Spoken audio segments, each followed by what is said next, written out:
as much as it's an awareness tip, and maybe to learn how to be a little bit more of somebody who digs a little deeper to prevent problems. So as a manager, of course, you always get the problems. Can you see me? I see Yes. the MLS. You see me or you see MLS? I see MLS. That's what I need. Perfect. Okay. Oh yeah, it says stop sharing. So I want to show you 3 houses. Okay. This one on Rainbow, you see it says no assessment balance. Okay. I drove there and I couldn't even get down the street. That's kind of a red flag, wouldn't you say? That the whole street's torn up, it's dirt. There's nothing on here about an assessment. And then if you click into the taxes, let me know if you can see the tax page. We can. This is Realist. And nothing in here, right? There's nothing in here about the taxes. You can click into taxes.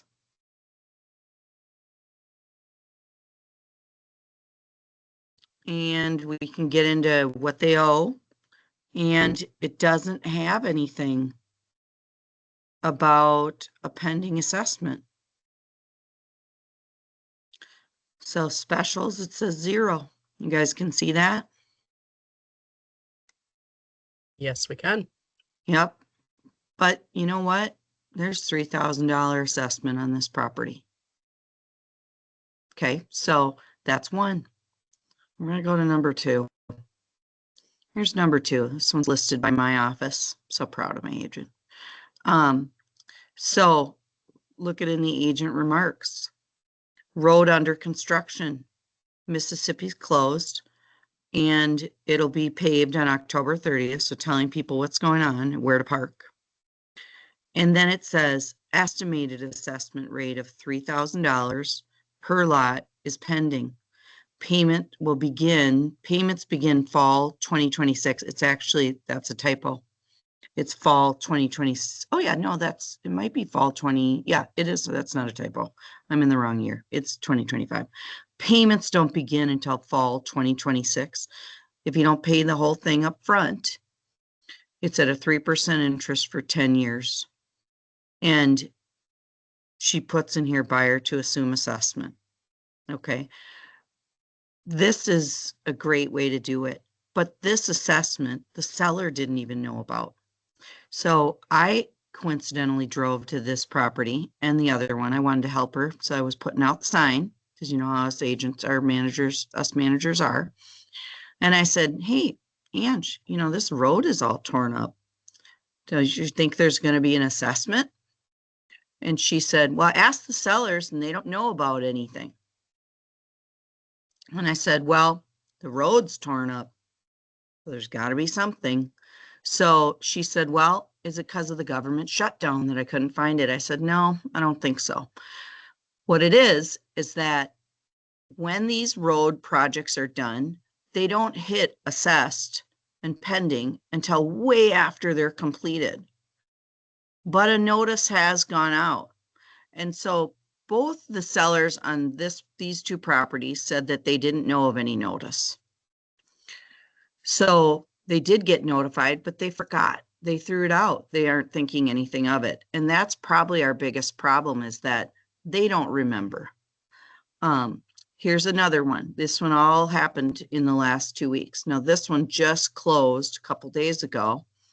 And this lady, she got a notice in February, but she has passed away. And her kids took over the estate this summer. And they didn't get the notice because their mom did. And so on the purchase agreement, on all of these purchase agreements, all 3 of them, of these houses, it said the seller has not received a notice. So we need to go back and correct those purchase agreements to has, because this one came out, this house just closed, and I'm going to show you, it came out February 6th. So can you see my screen? that there was a public hearing on February 18th about this, and it had a feasibility report, and they're changing all the sewer lines and redoing the road. So that was the notice that they got. So I'm going to close that now. Then on the one that, this New Brighton one, we couldn't find it anywhere, and the agent called the county, and I said, well, it's not to the county yet. So we went to New Brighton, and we didn't know how to find it. So I'm going to show you how to find it. Go to any city where you are doing a listing and just type in the word assessment and see what comes up in the search bar. And in this case, 2025 street rehabilitation popped right up. And then we went and looked at the picture, and those streets are on those houses, both of them are on Rainbow. And it just tells you everything that's going to happen. So we went down and we looked at the project and their updates, and you dig a little deeper. We did the meeting presentation. So we clicked there, and it gave us the whole project, when it's going to happen, when it's going to start. And if you keep going down, told us all the streets. It then tells us, if we keep going a little lower, how you can pay for it. And there's the payment plan. So, and in our office, she put this out there in the supplements for the agents to see, so that it was very clearly explained. And when she sold her property, the buyer wrote, they will assume this assessment. They actually wrote they'd assume all pending and levied. And then in addition to it, wrote that they'd assume this one, but not others. Unfortunately, the way they wrote their offer, it's a little confusing, because if they're accepting all pending and levied, it's theirs. But this will be long done before any of this will hit the tax record. So the reason I bring this up is we've got new language in the purchase agreement that says things that are not payable in this year of closing, the buyer to assume. But if you've checked has not, and you haven't disclosed that you did get a notice, you're going to have a problem. So, and it also matters when this goes pending. So this one in Stillwater, I'm going to bring you back to that one real quick. The purchase agreement, oops, I can close that. And I can close this. So I'll get rid of some of these. Where did that letter go? Well, the letter from the city, oops, that one's out. I'm going to have to go back. Sorry. The letter from the city on this one was dated February. However, when title pulled the pending assessments, they pulled it on October 7th. All right, this purchase agreement came in on September 27th. So then everybody wanted to believe that it didn't go to pending until after the purchase agreement. And then we have a negotiability issue. But actually, we had to get the city attorney involved to tell us when did it officially go pending. And it officially went pending September 19th, which was 8 days before the purchase agreement. So you can't always believe what title pulls, because they're pulling it on that date. They're not pulling the day it went pending. They're pulling it on the date they're pulling it. And sometimes people at the desk at the city won't know. And they're going to guess. So if you need an official answer, you might have to get somebody from the city attorney's office to tell you. And that's what we did, because this seller didn't want to pay the $945. So my worry about this is that we listen to sellers when they tell us that they don't know of anything. And I want you to know better. If you're driving somewhere and you see torn up streets nearby, you need to start digging. There's a problem. There's going to be something going on. Or in both these cases, I asked the agent, did you notice any street work? And one said, yeah, it was getting done while I was going over there, potentially listing the place, doing a market on it. And the other one was like, yeah, it's completely torn up right now. Those should be red flags. Do you agree?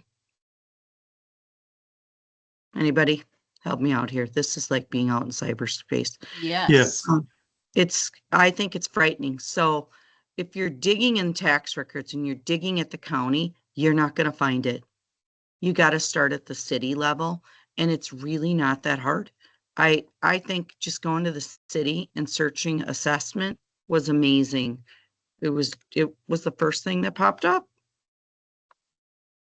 Assessment, street rehabilitation, you couldn't ask for better. So this happened to me last year in Blaine, where all of a sudden I could see the neighboring streets, and my seller was like, yeah, we might have got something, but we don't know what. And that one was $3,700.